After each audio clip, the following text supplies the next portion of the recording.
जय जगन्नाथ जय जगन्नाथ आम मालिकार अमक जगार अमक जन्म हो कहते मैं गोटे कथा कहनी भल हो कि बंद हो किए कौन भावु कि न भावु मो निज ना है मुझे निज बाबद परिचय दूसरी मो निज ना है महेंद्र कुमार कवि मो बापा देता ना आम चारि भाई आउ मो तल भाई ना है सुरेंद्र कुमार कवि ता तल भाई ना है नरेंद्र कुमार कवि ता तले जाणा भाई भौणी दी जन जन्म होते जनक ना हूँ राजेंद्र कवि मो भौणी ना सविता कवि मो सभा सान भाई ना रवि कवि ये गला मोर मो बापा ना रांचानिधि कवि मो जेज ना शंकर कवि ता बापा ना लक्ष्मण कवि ता बापा ना अनादि कवि ता बापा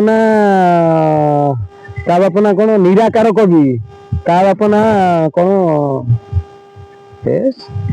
मन पड़ूनी मु मन रखी मन पड़ूनी निराकार कवि ता बापा ना कौन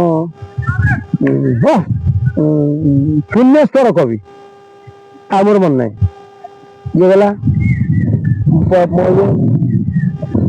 मु बर्तमान कह महापुरुष बसीगली पूरा साइज देख मुझे कह महापुरुष है मत हस कह मो शशुर घर हूँ गोपनगर मो शशुर ना हूँ बंशीधर कवि मो शला ना हूँ अनंत मो शशुर ना बंशीधर बेहरा मो शला ना हूँ अनंत बेहरा आमर मो पत्नी हरिका होती 6 भौणी 2 भौणी मो पाखे आउ 4 भौणी को ना छाड़ू गोपनगर पाखे राधानगर राधानगर पाखे बंपू बंपू पाखे डेरावर पाखे अभयपुर अभयपुर पाखे आप रहीगला आमर कौन उत्तर शासन दक्षिण शासन मंगराजपुर बंपू पाखे मंगराजपुर राधानगर मंगराजपुर आपंकर जो गाँ ना सब आम जो 16 पाटणा अच्छी 21 अच्छी ता भितर मो जन्म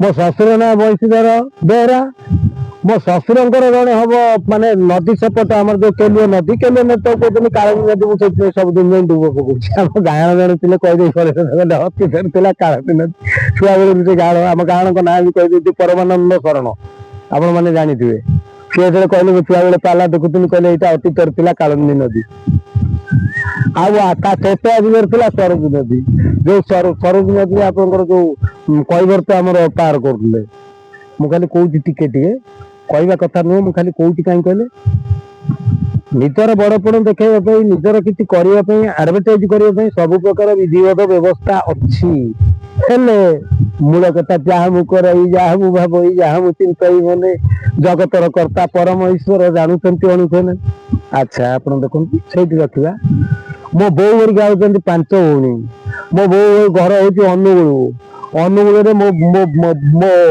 मो अजा ना हूँ नीला दास मो जेजना तो कही शंकर कवि 3-4 पुरुष कथा कहली आम घर थिला तरापुरे आम घर माने मो जन्म होती से बत्तीपुरे सेपतिपुर कहनी मुझे से बत्तीपुर बुझे ना मो जन्म सेपतिपुरे मो बापा जन्म मो बापा रांचानिधि कविर जन्म तरापुरे मोर आमर से 7 गुंठु थिला जगह जो 7 गुंठु जगह को छाड़ी आम आसीचु आम माने मु नुहे मो जेज हरिका मो जेज हरिका छाड़ी आसी मो बापा 15-16 वर्ष दिन मेहनत करी एटी जगह किनिक घर करले एटी 3.5 गुंठु सेठी थिला 7 गुंठु जगह मुसलमान मस्जिद होती वर्तमान लड़िले भी आमर जो पूर्व पुरुष थे से जगह भी आम आदाय करूँ कहीं आदाय करनु ना ईश्वर आले तेरे नाम सबको सन्मुख दे भगवान वर्णबोधर मु पड़ी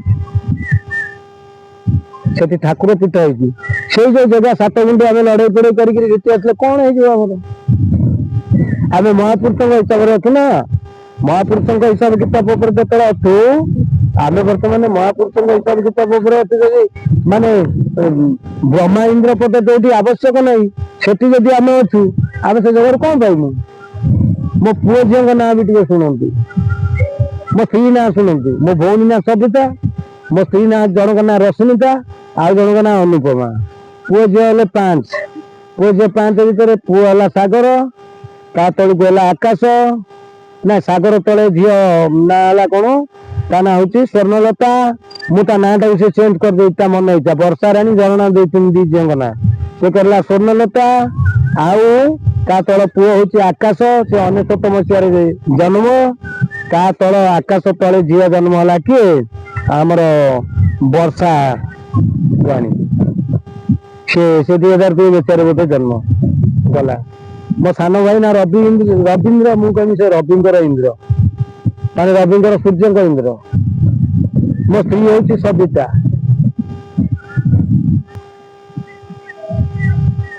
ଝିଅଙ୍କ ନାଁ ହେଲା ଏଇଆ, ପୁଅ ନାଁ ହେଲା ଆକାଶ ସାଗର ବାଦଲ। ମୋ ବୋଉ ନାଁ ହଉଛି କଣ ଜାଣିଛ ନା? ଅଜା ନାଁ କହୁଛନ୍ତି ନୀଳା ଦାସ, ମୋ ବୋଉ ନାଁ ଲକ୍ଷ୍ମୀ କାଳୀ। ତାକୁ ଗାଁ ଲୋକ ଡାକନ୍ତି କାଳୀ, ଆଉ ତା ଓରିଜିନାଲ ନାଁ ଲକ୍ଷ୍ମୀ। ମୋ ମାମୁଁ ନାଁ ହେଲା ପଞ୍ଚୁଆ, ମାନେ 55। ମାଉସୀ ଫାଉସୀ ନାଁ କହିଲେ କହିବେ ତାରି ବଂଶ କଥା ଖାଲି କହୁଛି, ଆମେ ଟିକେ କଣ ଶୁଣିବାକୁ ଚାହୁଁଛନ୍ତି କହୁଛି। ମୁଁ ଯଦି ଏଇଭଳିଆ କରି ଏ ପ୍ରିଣ୍ଟିଂ ପ୍ରେସରେ ବହି ଛାପିନି, ନାମୀ ଦାମୀ ଲୋକଙ୍କ ସହିତ ମୋର ସମ୍ପର୍କ ଅଛି। ଯେ ଭିଡିଓ ଦେଖୁଥିବେ ଜାଣିଥିବେ, ନାମୀ ଦାମୀ ଲୋକଙ୍କ ସହିତ ସମ୍ପର୍କ ଅଛି। ମାନେ ପିମ୍ପୁଡି ଠାରୁ ହାତୀ ପର୍ଯ୍ୟନ୍ତ ସମ୍ପର୍କ ଅଛି।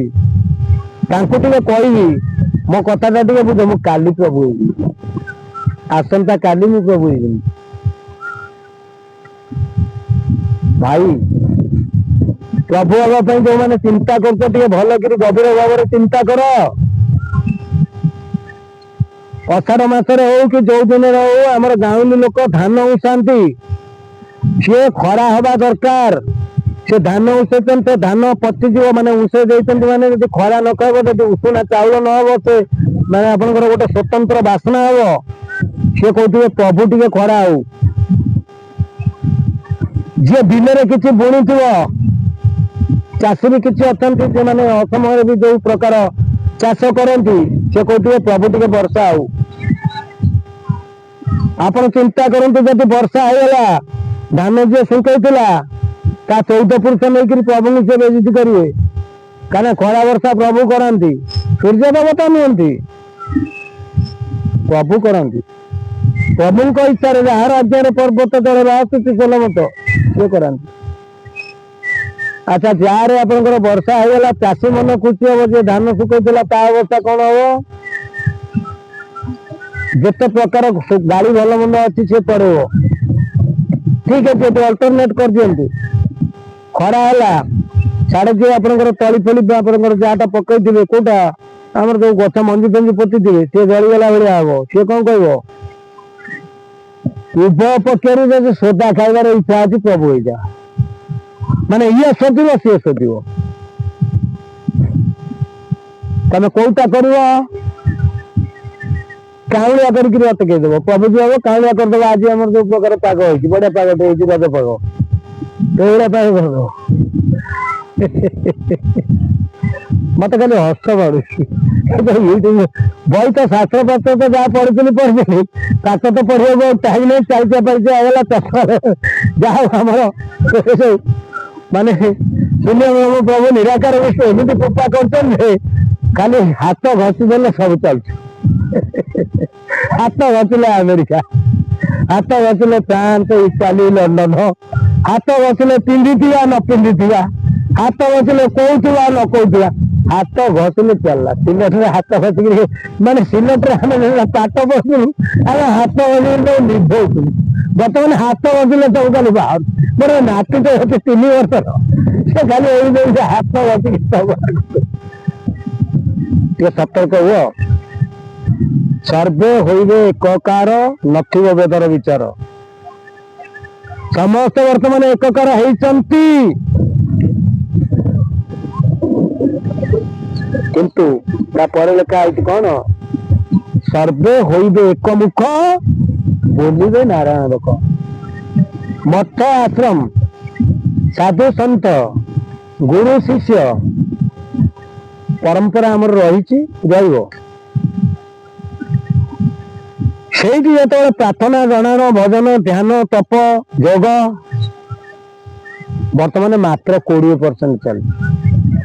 ଗୃହସ୍ଥ ଆଶ୍ରମ ଠାରୁ ଆରମ୍ଭ କରି ବନ୍ୟାଶ୍ରମ ପର୍ଯ୍ୟନ୍ତ ସେଇଟା 100% ହବ। ତାପରେ ବିତ୍ପାତ ଆସିବ।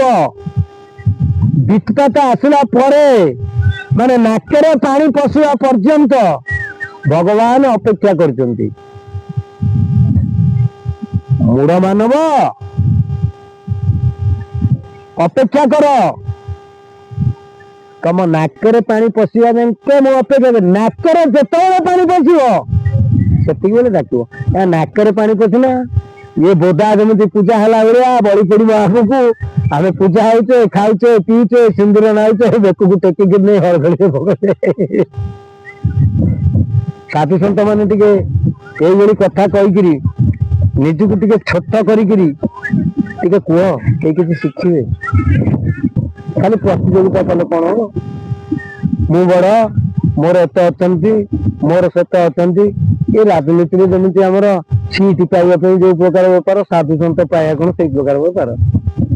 ଏତିକି କଥା ସାଧାରଣ ଜ୍ଞାନ ପ୍ରଭୁ ତମକୁ ଦଉନାହାନ୍ତି। ତମେ ପ୍ରକୃତରେ ଯଦି ଆଧ୍ୟାତ୍ମିକତା ଲାଇନରେ ଥବ, ଯଦି ପ୍ରଭୁଙ୍କ ବାବଦରେ କିଛି ଜାଣିଥିବ, ତମ ଭିତରେ ଏଇ କଥାଟା ପଶିବା କଥା। କେମିତି ପଶୁନାହିଁ ମତେ ଭାରି ଦୁଃଖ ଲାଗୁଛି। କେମିତି ପଶୁନାହିଁ? ପଶୁନାହିଁ ମାନେ ମତେ ଦୁଃଖ ଲାଗୁଛି, ମାନେ ମୁଁ ଜାଣୁଛି ପ୍ରଭୁଙ୍କର କୃପା ବୋଧେ ତମ ଉପରେ ନାହିଁ। କାହିଁକିନା ଦୟା କର ପ୍ରଭୁ, ପ୍ରଭୁ ମତେ ଦୟା କର। ଦୟାକୁ ଓଲଟେଇ ଦେଲେ ୟାଦ। ହିନ୍ଦୀ ବି ହିନ୍ଦୁ ଭାଷା, ହିନ୍ଦୀ ବି ହିନ୍ଦୁ ଭାଷା, ମୁଁ ଅଲଗା ଭାଷା କଥା କହୁନି। ଆମର ବର୍ତ୍ତମାନ ଯେତେ ହିନ୍ଦୀ ସିରିଏଲ ଭଲ ମନ୍ଦ ସବୁ ଆସୁଛି, ସମସ୍ତେ ଛୋଟ ବଡ ସମସ୍ତେ ଜାଣିପାରୁଛନ୍ତି ହିନ୍ଦୀ ସିରିଏଲ କଣ ଆସିଲା ନ ଆସିଲା। ସବୁ ପଢୁଛନ୍ତି, ଟାଇମ ଅନୁସାରେ ଯାଇକିରି ଟିଭିରେ ବି ଦେଖୁଛନ୍ତି। ତ ମୋବାଇଲରେ ଯିଏ ଦେଖିଲା ବେଳା, ଯିଏ ଟିକେ ଅତି ମାନେ ଜ୍ଞାନର ଅଧିକାରୀ, ସିଏ ତାର ମୋବାଇଲରେ ଦେଖିଦବ। ଆମ ଘରେ ବି 6ଟାରେ ଆମର ଜଣେ ଅଛନ୍ତି, କହିବା ମୁଁ ଟିକେ ଯାଉଛି ସିରିଏଲ ଦେଖିବାକୁ। ଆରେ କୋଉ ସିରିଏଲରେ ଦଉଛି ନା ସାର୍ଥକରେ। ମୁଁ ସାର୍ଥକ ଚଲେଇ ଦଉଛି, ମୋବାଇଲରେ ଦେଖେ। ବୁଝିଲେ? ତେଣୁ ଟିକେ ବର୍ତ୍ତମାନ ସାଧୁସନ୍ଥ ଯୋଉମାନେ ଆସିଛନ୍ତି, ସେମାନଙ୍କର ପ୍ରଥମ ଡ୍ୟୁଟି ହେଲା ଲୋକଙ୍କ ଚେତନାକୁ ପରିବର୍ତ୍ତନ କରିବା, ଆଉ ନିଜ ଆଚରଣ ଉଚ୍ଚାରଣ ଠିକ କରିବା। ଚେତନା ପରିବର୍ତ୍ତନ କାହାକୁ ହବ ନାହିଁ, ଆଗେ ଆଚରଣ ଉଚ୍ଚାରଣ ଠିକ କଲେ ଯାଇ ପରିବର୍ତ୍ତନ ହବ। ଆଚରଣ ଉଚ୍ଚାରଣ ଠିକ କରି ଯୋଉ ଆମର ବର୍ତ୍ତମାନ ଆଗକୁ ଯୋଉ ବିପଦ ଆସୁଛି, ତା ଭିତରୁ କେମିତି ରକ୍ଷା ପାଇବା, ସେ ବାବଦରେ ଟିକେ କହିଲେ ଭଲ ହବ। ଏଠି ବଡ ପଣ ଦେଖେଇଲେ କିଛି ଲାଭ ହବନି। ଜଣେ ତ ବଡ ଆଉ। ଜୟ ଜଗନ୍ନାଥ, ଜୟ ଜଗନ୍ନାଥ।